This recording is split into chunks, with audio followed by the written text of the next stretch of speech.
Jason, welcome back to Run a Profitable Gym. Heck yeah. Happy to be here. Fired up. Let's get it. Yeah, man, and you are just fresh off the Jocko podcast too, so I'm really thrilled and flattered that you could make the time. I'm fresh off of 2 cups of coffee and a beach workout this morning. So I'm like ready to go run through a brick wall. That's awesome, man. Well, we're going to start off with Coach Like a Pro. And the question that I have is, a lot of times when a gym owner comes to us, the coaching in their gym is like a 7 out of 10. It's pretty good. They've been through the CrossFit level 1, maybe the level 2, and their business is like a 2 or a 3. But what we're finding more and more often now is that we're talking to these gyms where the business is already an 8, and maybe their coaching isn't quite as good as it once was. So what do? I mean, they could go to CrossFit seminars or take online stuff, but like, what's the best process to elevate their coaching game, and how important is that to the overall picture? Yeah, I mean, I think you're hitting the nail on the head. So, we've worked with several Two Brain business gyms, and dude, you guys are legit. There's no question that Two Brain and the community is legit. People who buy into Two Brain are running a business like a business and not a hobby. And for that, I'm very grateful that there's someone like you out there, because for so many years, it's been something that I've strived for, is to see the industry level up from a business perspective. And I think that you're filling that void very well. Where I see a void in the industry, I've always seen this. I think that part of me, when I used to talk, and we used to do these seminars for free called Box to Business, so we used to donate the money. And I used to always just want to talk about the business side, not talk about the coaching. Now I've kind of flipped my script where I just want to talk about the coaching side. I don't really want to talk about business, because there's guys like you that are doing it better than we ever did, just to be honest. But where I think that there's a gap is, how do you take someone? So over the years, we've had hundreds and hundreds of coaches. At our largest, we had 30 locations that we owned and operated. How do you train, develop? I mean, across that, you're talking about, 100 coaches on staff. How do you make sure that you create guardrails and that you create an onboarding process, intern, apprentice, but also, like, how do you take them from getting a level 1 to their ability to go take the floor? It's a really difficult question to answer. And with scale, provide solutions.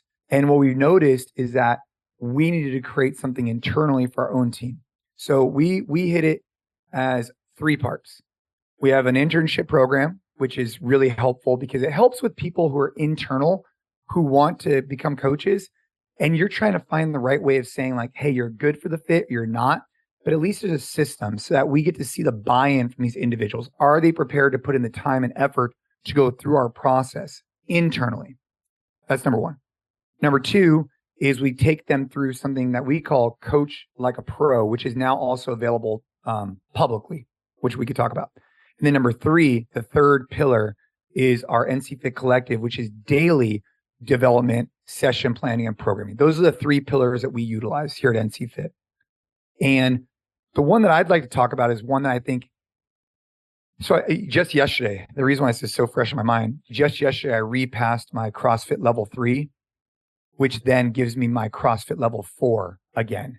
Oh, congrats. And yeah, thank you. So CrossFit level 4, for those of you who are unaware, is the highest level you can get in CrossFit. And yesterday, I just retook my level 3 because it expired.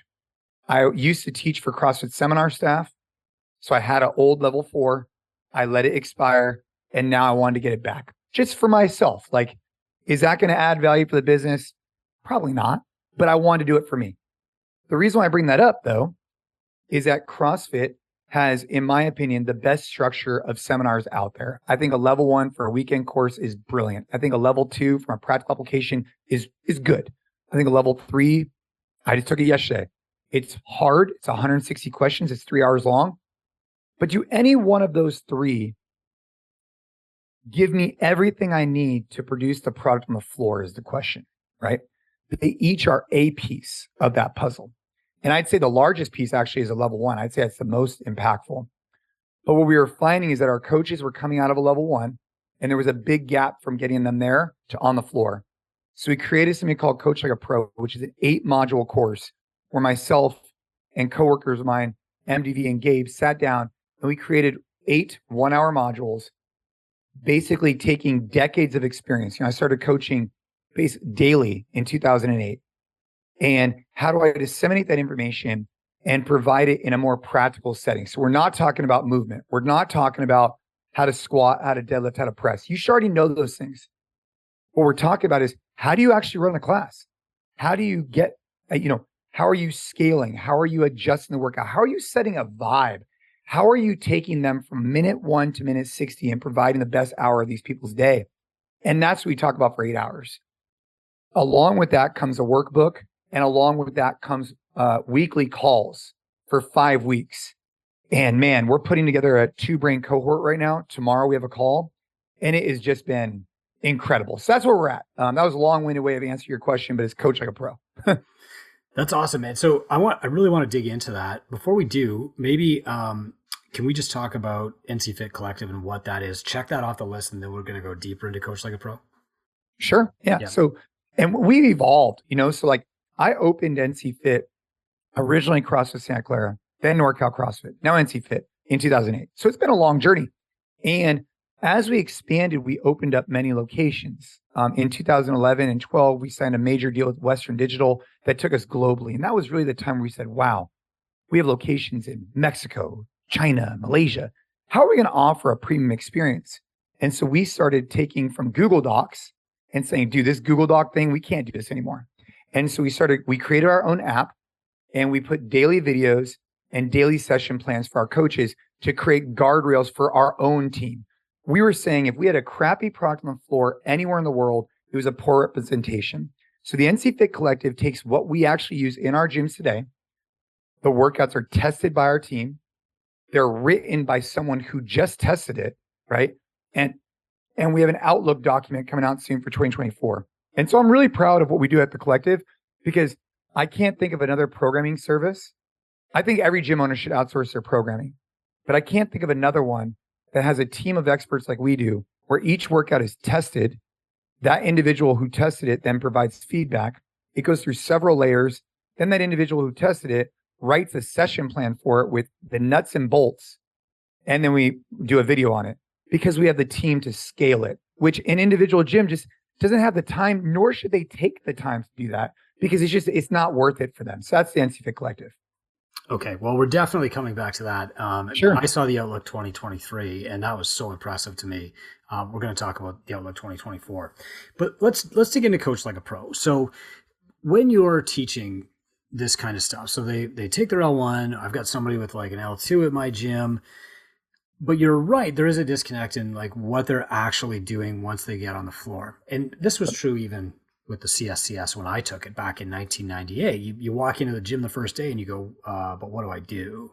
So maybe just walk us through, the first step that you take people through in the Coach Like a Pro program. Yeah. I mean, so, first off, it's the 8 modules. So like, I'm just looking, our agenda for content call 2 was, we reviewed modules 3 and 4, self-evaluation, class observation, which I'll talk about. Participants filled out a technical self-eval and had a fellow coach observe a class using a scorecard and takeaway doc, right? The videos assigned, so the ones we were going to assign, I'm reading off a Slack channel that we have with our team, was modules 3, which is all about intros and warm-ups, modules 4, which is about teaching best practices. I came in, talked about earned confidence, a few different things. Then MDV comes on and talk about a few other, things about specifics, warm-up goals, transitions, teaching, zoom in, zoom out model, all these different things, right? But each week we have homework associated with this. So what happens is these 8 modules are really like the broad strokes. Then we come in on a weekly basis and provide a 90-minute class on let's dive deep.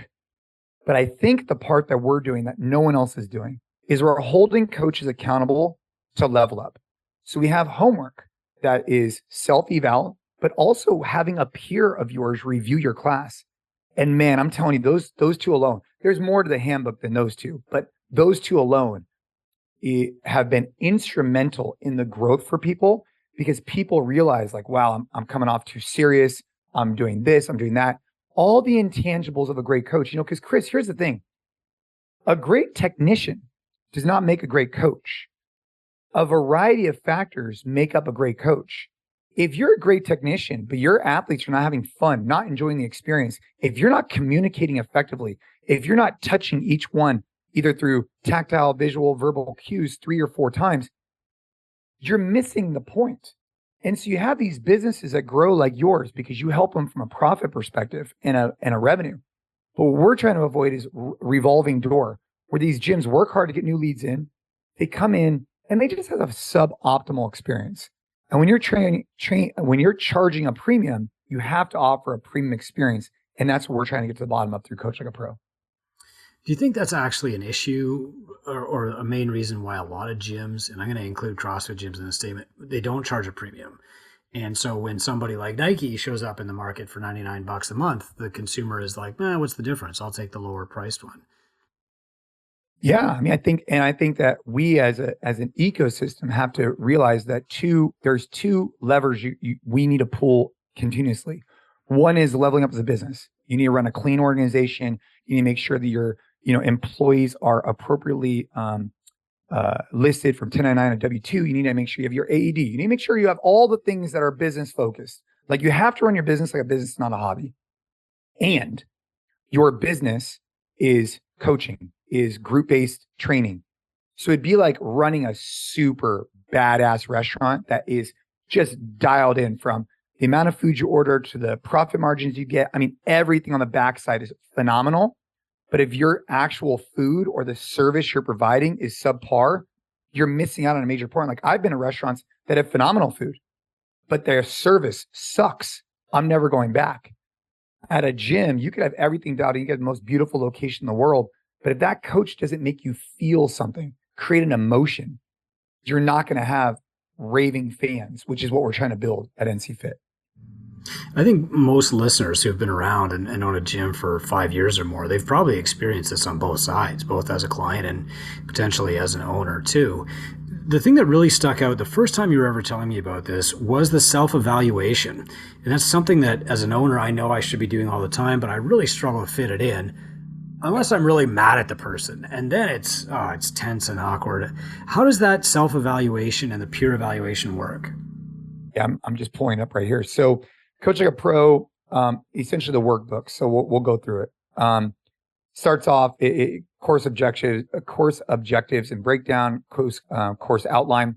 We go over our theoretical development of a coach, and we actually presented this at the Two Brain Summit for the first time, which I found it to be really cool. MDV created this from our team. At the bottom is culture and clarity. So one of the first things we do with people is we recognize that above anything in the pyramid, so like you think about like a CrossFit pyramid, sport is at the top, but at the bottom, the framework and foundation, there's much more that builds that up. And so for us, it's culture and clarity, making sure that you are communicating with your team and that your team, there's this culture, right, of feedback, culture of leveling up. From there, it goes to baseline knowledge, right? So that's going to be like mastery of the basic soft skill development. Those are going to be like, do you know the basics of the air squat, whatnot? Then you have feedback, informal and formal. We discuss. Then you have advanced skills and knowledge. Then at the top, MDV added this thing called polymath, which he has a legal background, but a polymath is just essentially someone who has a diverse language, is an interesting person, has a variety of things they could discuss. You're not just talking about only fitness, but you could talk about other subjects than just that one, which he breaks down. So we go over that. But back to your question about Evaluations. Yeah.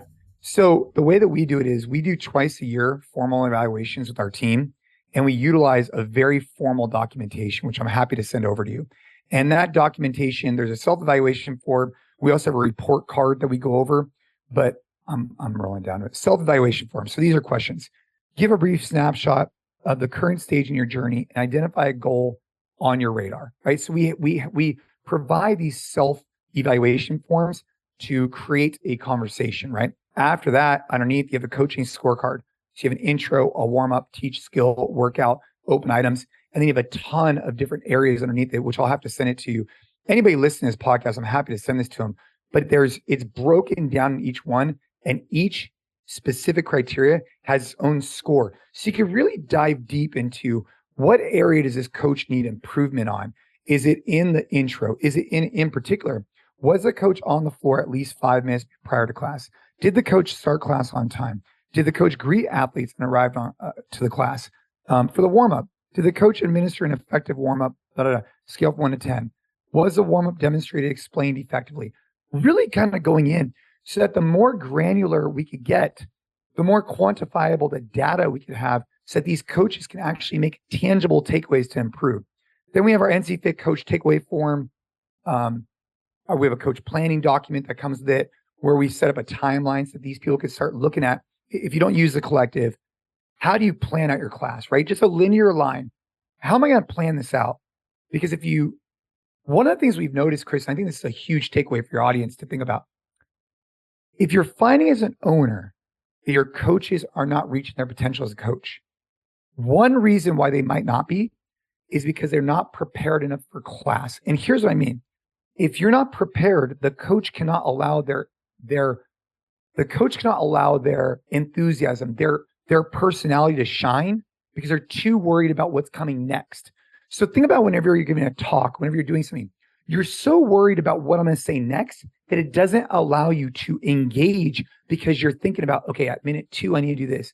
Okay, wait, what's next? What's the warm up? What? But if you already have your plan, now you know what you're going to do. And it allows the personality to come through in the coach. Because if you ever met a coach who's like phenomenal, but as soon as they get on the floor, they fail, oftentimes it's a failure to plan so that they're so in their head, they can't perform. So that's what these documents we help them with. That's amazing.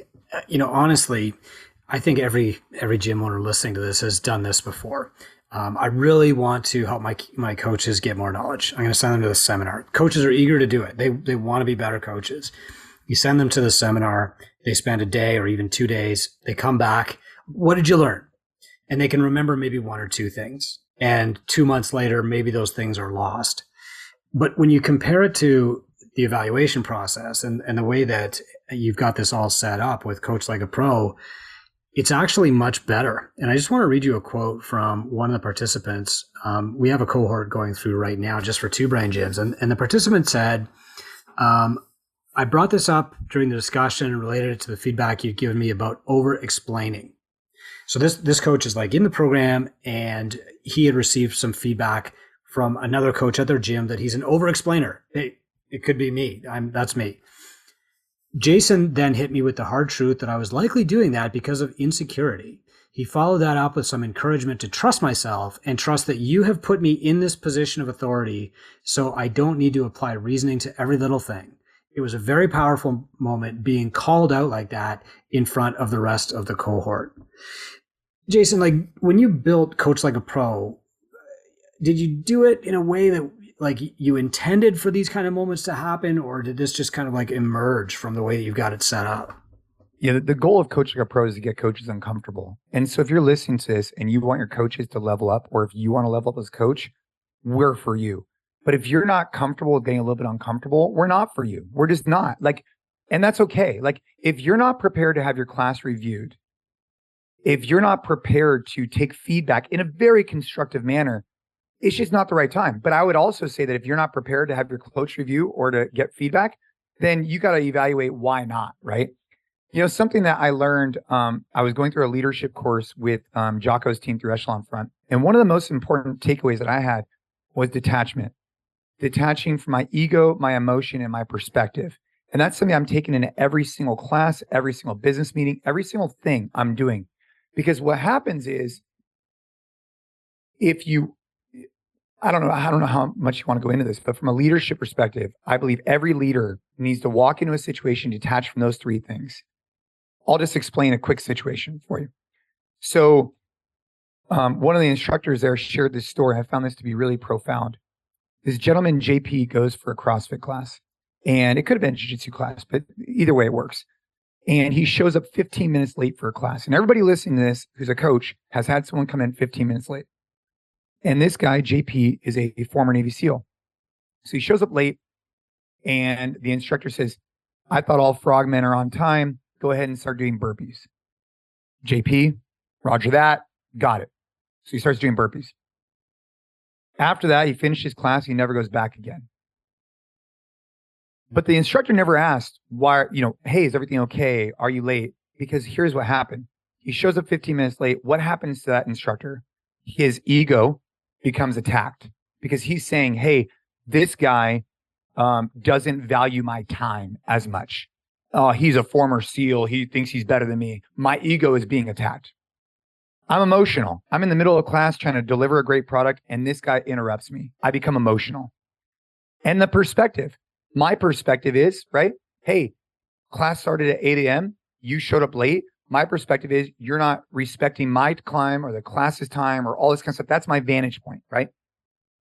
Well, what's JP's vantage point? JP was on his way, would have been on time. He saw a woman on the side of the road. This is a true story, by the way. He saw a woman on the side of the road who had a flat tire. And he stopped to help change her flat tire, and that's why he was late. If the instructor had just gone up to him and taken a deep breath, just detached from everything that he was feeling at that moment, and just said, hey, JP, is everything okay? You're never late. Why are you late? And JP had said, hey, man, I apologize. I saw a woman on the side of the road. She needed to get a flat tire changed. What do you think would have happened? He would have been like, oh, dude, all right, no problem, bro. Go ahead and just jump on the bike. I'll get you into class in a minute. And it would have continued the relationship solid, right? Because what would have happened is his ego and his emotion would have been deflated, and he would have seen it through someone else's perspective. So something I'm thinking about as a leader in our gym and through our organization is anytime I step onto a Zoom like this, anytime that I'm out anywhere, anytime I'm coaching a class, I take a deep breath beforehand and I remind myself, detach from my ego, my emotion, and my perspective. So anybody who joins our program needs to come in there knowing that so they can get the most out of it. And with this person in particular referring to, I oftentimes see instructors over-explain, and I've done this too, because of their insecurities. And I'm raising my hand. I told this to the individual. I said, look, I'm insecure too. I'm probably one of the most insecure people meet, or you'd think I'm much more secure than I actually am. That's why I'm always chasing these level 4s and this and that, because I feel like I need to always be chasing something. But the reality is I've been anointed by the owner, or in my case, I am the owner, to be this subject material expert. And I need to be more comfortable that this person saw that in me as a coach, and I am the expert in the room. Because the more that I try and over-explain, the more it actually takes away from who I am as a coach. And that's what we explained to this individual. And it was just a light bulb moment for them that no one needs to validate them. They've been validated because they've been anointed in that position as it is. Now go out there and thrive. Well, I think that is a massive example of what happens in this program, because most online programs or courses or whatever, they really struggle to deliver value because it's just delivering knowledge. And, here's an instructional, or here's somebody speaking at the whiteboard, or here's a quiz or whatever. But what really attracted us to Coach Like a Pro is just like, it's not just the feedback part of it, but you're giving people these experiences that they're going to remember forever. I guarantee that coach had a life-changing experience when you said that to him. Yeah. I mean, I'll give you another example. One, who was reviewed said that he came off too serious, and he wouldn't have known that. He wasn't trying to be serious, right? He's not trying to be, but better is better. And he didn't know he came off serious until the person reviewed his class. He would have never even have known. So imagine our ability just to leapfrog him, because when you come off too serious, what ends up happening is you're not trying to be that. What you're trying to do is you're trying to focus on people's movement. You're looking at them, but it comes off very serious.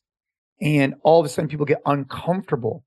And we as coaches need to realize that I'd rather have a coach that makes people feel like they're cared for, they're passionate to help them, that they're bringing an energy to the room that makes them light up. I'd much rather have all of that than someone who's a technically better coach, because people come back when they're enjoying the experience. And if you're too serious as a coach, you're detracting from that. Unless you want like a one-on-one Olympic lifting session or something like that, that's different. But if you're coming in for a group class, you're going for the environment, and the coach's responsibility is to create that. And if you're too serious, you're doing it wrong. I had to learn that the hard way. And early on, my first business mentor said, you got to hire somebody else to run the 6 a.m. class. And the only person who was willing to do it was a girl. She was a sophomore in college. Obviously, I, at that point, had a degree and had all these credentials and stuff. And I was like, okay, well, I got to put somebody in there. And she was bright and happy. And she was the first person you wanted to see every single day. And her class just grew exponentially because of that. And I was lucky to learn that lesson early on, that it's really about the environment that you create more than it is what's up in your head, right? So awesome lessons. What I want to do is pivot a little bit into programming, but I want to make the audience, understand, like, these are two different things. You don't have to do NCFIT programming to do Coach Like a Pro. You don't have to do Coach Like a Pro to follow NCFIT programming. My gym started with NCFIT last year about this time because, Jason, at that time you shared with me your outlook for 2023. So can we start there? Can you talk about what the outlook document is and why you do it? Yeah. So full disclosure, you talk about delegation and team building. I am not like hands-on on the 2024 outlook document. We have a great team that does that. But what the outlook document does for us and the team, right? Or the 2023 or the 2022 or the 2021, it sets expectations for the year for people that utilize our program. It sets expectation for our own team. It lays out exactly what we're going to be doing over the next year and how we're going to execute on that. And in the past, we probably overdeveloped it. This year, what we're trying to do is put together something that's like actually digestible for an owner or coach, but then something a little bit more broad for our internal team. And what that means is that, again, if you're not planning, you're not setting yourself up for success. And so what we do is we clearly communicate, hey, this is our NCFIT track. We have our performance and fitness version of that. We have our compete track. We have flex over here. And this is what we're doing in 2024. Let's ride. Let's get ready to rock. And so that is going to be done here in probably the next week or two. And then we're going to start sending it out to people to get people fired up for 2024.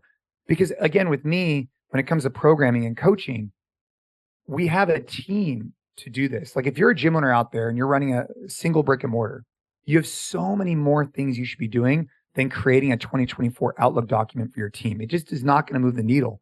But for us, it is going to move the needle because we have a variety of different people that need to know what we're doing. And we have a team that's going to spend probably hundreds of hours on this. You shouldn't be spending hundreds of hours on it, which is why whether you use us, which I do believe we're the best, or another, you should be outsourcing your programming. Okay. And we're going to get into the numbers on that too. But like, I remember seeing the Outlook document this time last year, and I went through it and I said, this feels like old school CrossFit. This feels like the CrossFit that I fell in love with, 2007, 2008, maybe, a little bit more evolved than that. But that really kind of reignited the passion for CrossFit in me, to be honest. And can you talk about like, how do you formulate the programming for the year and what are like the most important elements of it to you? Well, I think the number one element is, there's a variety, but I think testing is important. I think planning is critical. And I think fun is cornerstone, like period. Like if your programming is not getting people excited, if you're, you have to bridge the gap. Back in the day, if you think like old school CrossFit, right? Hold an L sit. For the duration you held that, go jump on a rower. Like we're not going to program that. There's nothing wrong with that. It's just not designed for the traditional brick and mortar space. We're going to think about workouts going to leave people feeling, wow, that was awesome. Yeah, every blue moon, maybe you'll do something random, but for the most part, 99% of the time, people should be fired up when you're leaving your gym. And I understand there's value in running a 5K. I understand there's value in back squatting 5x5 and going home. I understand that. But for our business, it's just not going to happen because for us, we have to run a for-profit business, which requires our athletes to feel like they're accomplishing something. And yes, if you're a phenomenal coach, can you make a 5x1 back squat day great? Sure. But in general, we find that people want to sweat before they leave. They want to have a great workout and they want to learn something new. Like that's where we're at. And so when we base this year, we're thinking, hey, what are our macro themes? What are we trying to accomplish this year? We have a performance and fitness track. Want to make sure that our performance numbers are appropriate. Want to make sure our fitness numbers are appropriate given the audience. Want to make sure that we're, we don't really use the leaderboard necessarily as much. We're really trying to focus on the best experience for that athlete for that day. And we use a few different factors. We use RPE, rate of perceived exertion. We use specific like workout types. So there's like grind, there's effort, there's, different types. And what that does, it helps our coaches create a vernacular very quickly. So athletes walk in the door, hey guys, welcome to the gym. We have our performance workout over here. We have our fitness workout over here. Today's gonna be an effort day. That means it's gonna be 12 to 20 minutes. We have an RPE 7. That means like on a scale of 1 to 10, we're looking at 7. And now all of a sudden athletes walk in, they're like, done. I already know where I need to be because we created this understanding. So the 2024, what we're focused on, making fun, effective workouts, making sure we're communicating that well with everybody that uses our programs, making sure that that is then disseminated to the members really well. And then I think that's what's success. Yes, we're going to have, micro, we're going to have strength cycles and different stuff like that. But for the most part, we're trying to focus on just like really fun, exciting workouts that are going to be easy for coaches to execute well.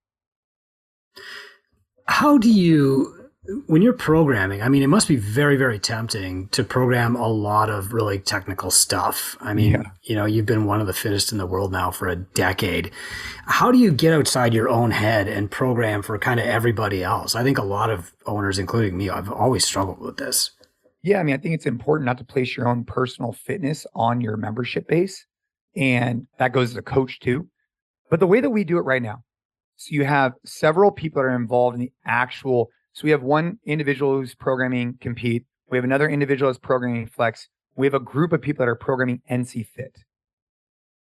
They program it, and we're like a month out. So this is like the actual way we do it if you want to know. So we program it, we're about a month out. We have this macro idea of where we're going, then we break it down into monthly, then we break it down into weekly, then we break it down into daily. With that, we then come together as a team. We review the next week's programming. So today is Wednesday. Yesterday at 10 a.m., we have a group call where we review the week of programming for like 3 weeks from now or a month from now. We say, okay, we like this programming. We maybe changed a few things. So one person kind of creates it, then a few people maybe put the finishing touches on it. We then send that out to the testing team. Once it goes to the testing team, each workout is tested. So let's just say it's, 500 meter row, 20 cleans, 5 rounds. We test it to see, hey, should 400 meters? Should it be 135? Should it be 95? Should it be this? Should it be that? Like just the little touches. Like in general, we keep it, but sometimes we've changed it, right? Sometimes I test them, sometimes other people. After it's tested, if nothing changes, that individual who tested it then writes the session plan, how they prepare for it, how they do this, how they do that. If something changes, they might need to test it again. And that goes on for the NCFIT program. Flex and Compete are a little bit different, but that's the general theme.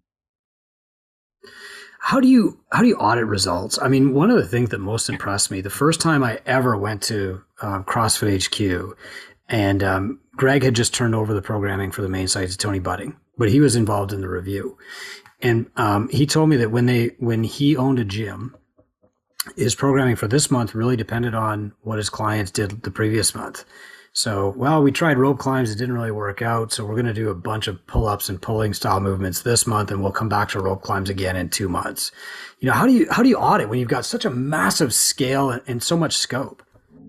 Well, I mean, I think it happens within our gyms, right? So just here in the Bay Area, you have 1,000 active people just between just in the Bay Area. We're seeing 1,000 active people on a daily basis, right? So, or more.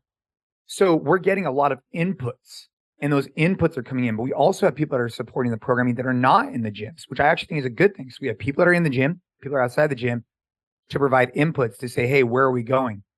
And I think ultimately, I've changed my tune on this, meaning like back in the day, it was all about performance and looking at your members and saying, hey, am I going to be able to get them a muscle up? Am I going to be able to get them a handstand push-up? Now it's more like, let's create a program that's effective and fun that keeps people engaged. So what are the metrics that I'm paying attention to?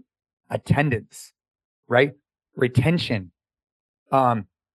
revenue, if those numbers for our gyms are continuing to go up, and if we're receiving feedback, they're going up for the rest of our group, then I think we're doing the right thing. Whereas maybe years ago, I would have said, hey, I want to look at a leaderboard and see are these people qualifying for semifinals or regionals or whatever. That's no longer a metric that we're strongly pursuing. We want to see growth through benchmarks and things like that. We want to see benefit. What we really want to know is, what is our average check-ins? What's our revenue look like? And how's our attrition? If we're seeing that going in the right direction, it tells us that the program is a factor. It's not the only factor, but and then also surveying our members on a regular basis, surveying the collective. Hey, how do you guys feel like we're doing? What type of feedback do you have for us? And MDV's done a great job of always getting on the phone with any gym owner who has a strong position that maybe we could improve something, because it's never going to be perfect. And we're always striving to get better. You were one of the first to do this like at a large scale, to kind of confront that forging elite fitness mentality back in the day and build a massive brand that wasn't all about forging elite fitness, and it was about forging everybody's fitness, even though you were one of the most elite yourself. Like, what was that like in between 2010 and 2014? I'm sure there are some lessons there that the rest of us can learn. Yeah, I mean, I think that, well, the big lesson during that time was, as you grow, just make sure you create systems and procedures to grow with appropriate levels of like consistency. I wanted a consistent experience at any gym people went to. But I think that I also learned that I was trying to be everything to everybody. And I think that I had to learn that I had to be more true to who I am, provide a product that I believe in, which is today more than ever where I'm at in terms of my, what we're offering, which we can talk about. But between 2010 and 2014, we tried everything, Chris. We tried Pilates. We tried spin classes. We did yoga. We offered kids class. We offered daycare. We offered jujitsu. I mean, literally from 2010 to 2014, we had every single fitness thing you could think of. We had an Olympic lifting class, a gymnastics class, a kids class, you name it, we offered it. And I think what I learned the hard way was that when you're trying to be everything to everybody, you can't dive deep. And I think that what I would have done differently is, instead of trying to change and have all these different programs, all these different things, I should have just kept with one program that evolved to where we're at today. And it took us doing 30-minute classes, 45-minute classes. It took us doing all those things to get to where we're at today, where just reevaluating like how complex we want to go and where do we want to be in this level. We do not want to be Orange Theory. We don't want to be F45. But we also don't want to be doing muscle ups, rope climbs, and handstand push-ups every day. We don't want to be those guys either. But it doesn't mean that we have to avoid them. And I think that's what I learned over the years. One of the most profound things that I've heard you say, and this probably would have been around 2016 in Montreal, was scale by complexity, not by intensity. And I think maybe the audience could benefit from hearing like what the difference is and what you mean by that. Well, I think that originally, and this was the original intent of this, is that with a decreased duration of class, it allowed us to, so with an increased duration of class, it allowed it for more complexity. So for example, if you have a 30-minute class, like this morning, I went to the beach, we did a Train Hard Men's Club workout. It was 30 minutes long. We jumped in the ocean and got out. We're not going to do snatches and overhead squats. We're going to do bodyweight squats, burpees, and kettlebell swings. And we're just going to get after it. But if I want to teach more fundamental skills, like a rope climb, I need time to develop that with people. And so with the increased duration of class allowed us to get more complex. But I think that what's important is we're going to always have intensity as the guiding principle for results. I believe that through intensity, obviously making sure people move safely, that creates adaptation in your body. You need your body to say, oh my gosh, what's happening? So you could create an adaptation. I think that over the years, we tried many different ways to get evolved that, but I think where we're at today is our fitness track is, in my opinion, exactly what we should have rolled out with years ago. So our performance track still has the complex stuff. Like if you're going to see a snatch there, you might see a hang power snatch at our fitness track. I wish we had looked at it like that a little bit more than actually a specific class. I think that gyms over the years have just gotten too wrapped up in the leaderboard and this idea of scaling or RX. And it almost puts this weird stigma on people who want to adjust the workout. But at our gyms over the last X many years, like people just adjust and it's not a big deal. But it took us years to create that culture. Well, I think like, genius doesn't come easy, and there's more genius in subtraction than in addition. The cool thing, maybe the thing I like even best about you is that you're willing to try things, but you're also willing to stop doing things when they're wrong and then talk about both. And honestly, Jason, like, I think that's probably one of the things that helped you. And I wouldn't mind touching on this. You went through the pandemic from a ton of gyms, and you shared before this, like you had 7-figure gyms that went to zero and now they're back to 7 figures again. What were the things that you focused on most to bring them back? And is programming part of that? Yeah. I mean, I think the programming is a cornerstone. The coaching is, like we said before, I think the coaching on the product on the floor matters. I think the programming you're delivering matters. And I think the way you run your business matters. Like those are things that matter. Like I think that you could be a phenomenal coach, but if the programming, if the workouts are boring and like it's fine, but long term, you're not going to have the retention that you want because people are going to want more exciting stuff. So I think programming matters. I think the way that you set your coaches up for success matters the most, meaning every day our coaches have every tool at their disposal to perform a great class. We are taking care of everything. Gone are the days of, hey, go run your 400 meter while I'm creating the warm up and the workout. Because guess what? As you're running your 400 and I'm thinking about that, what I'm not doing is setting myself up to be in the best position to dominate when they come back because I'm thinking about what I'm doing next instead of having a plan. So by us setting our coaches up for success, it means session plan with in-depth session plans. It means videos. And that's ultimately what I think took us from doing really well to being shut down to doing really well is paying attention to the fundamentals, trying to do the common, right? Really uncommonly well, where our coaches are getting provided products like Coach Like a Pro and daily session plans to deliver a great product, while simultaneously we have a phenomenal team on the back end running the memberships and doing that kind of stuff. You need both. You can't do one or the other. Like how many times have you been into a gym, whether it's jujitsu, yoga, Pilates, CrossFit, you name it, where the instructor is just amazing. Like, oh my gosh, it's incredible, right? But they don't get back to your emails. They don't answer the phone. They don't bill you. They just don't bill you. And you're like, damn it. Like you're so great, but you're missing this side. Or how often do you have a business that's just like cutthroat, like on point, like everything's dialed, but you go in there and there's no culture, there's no environment. The coach isn't doing a good job. You got to have a blend. Yeah, I think that's where the two brain actually originally came from, was that you need to be great at the art of coaching and the science of business. And obviously now I think there's art and science to both sides, but there's a few key places I think that owners of gyms miss opportunities here. One is evaluating and improving their coaches. Another is trying to do their programming themselves. We all come into this as technicians, and so we tend to overthink things, or the opposite is sometimes true, where you're so busy that you look for like the spiciest workout online, and that's the workout today. I think one of the greatest investments that a gym owner can make is paying for coaching, and now you've taken that a step further and made it possible for me to just invest in coach development, not just coach training or certification. And I really commend you for that, Jason. I think that's really awesome. Yeah, well, I mean, look, all I'm trying to do is do stuff for myself and then share with other people. Like at the end of the day, Chris, like, dude, I'm not talking from like, if you're listening to this podcast, I own gyms. If our gyms suck, it's on me, right? It's my responsibility. And what can I do to level up our team?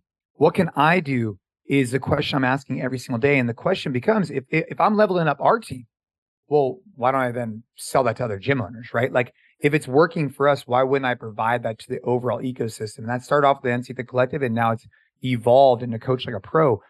But I think what's really important for anybody listening to remember is like, this has came out of necessity as being a gym owner with the scale that we have. Everybody listening, your programming is not necessarily your secret sauce. Like you might be good at programming, but the reality is, and I mean, I'll stand by this, like your programming is not the differentiator. Like your actual 21.15.9, it needs to be good, but it's the plan behind it that's different.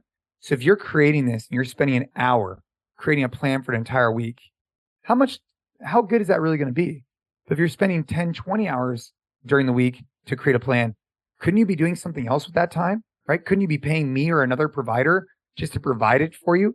How much time how much is your time worth to you to go spend that on, attaining new business instead of just trying to create your programming? And if you're listening to this, you're like, dude, I love programming. Okay. Like, that's fine. You might love it, but what does the business need from you? The business is a third party, unbiased. And just because you love to do something doesn't mean you should be doing it for the business. If there's a better way to outsource it, I would recommend doing that. And when it comes to coaching products, like if you're not, evaluating your coaches, if you're not providing them a system, I think that you're missing out on an opportunity there. And so either use ours or create your own, but you got to be doing that kind of stuff. I do think that gets lost in the shuffle quite a bit.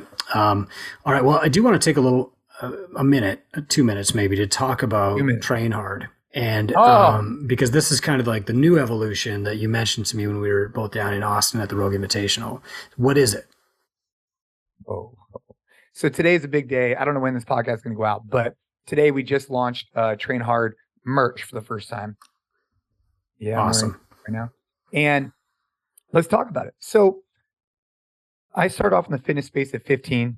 I started working at the front desk of a health club. I then found CrossFit in 2006, opened a gym in 2008, and then, kind of evolved from there. Well, over the last, I'd say 6-7 years, I've gotten interested in other things. I roll jiu-jitsu regularly. I'm getting ready to compete in the tactical games. I spent a lot of time working with military and law enforcement and supporting them on the fitness side. And my interests have changed as I went from a 21-year-old athlete to a 38-year-old dad of 2. Like, my interests have changed. And do I still want NCFIT to be the most thriving, badass CrossFit gyms in the world? Absolutely. Do I still want them to impact men and women every single day? 100%. And NCFIT needs to continue to do that at the highest level for gym owners and coaches, taking the things that I've learned over the last 20 years and sharing with them.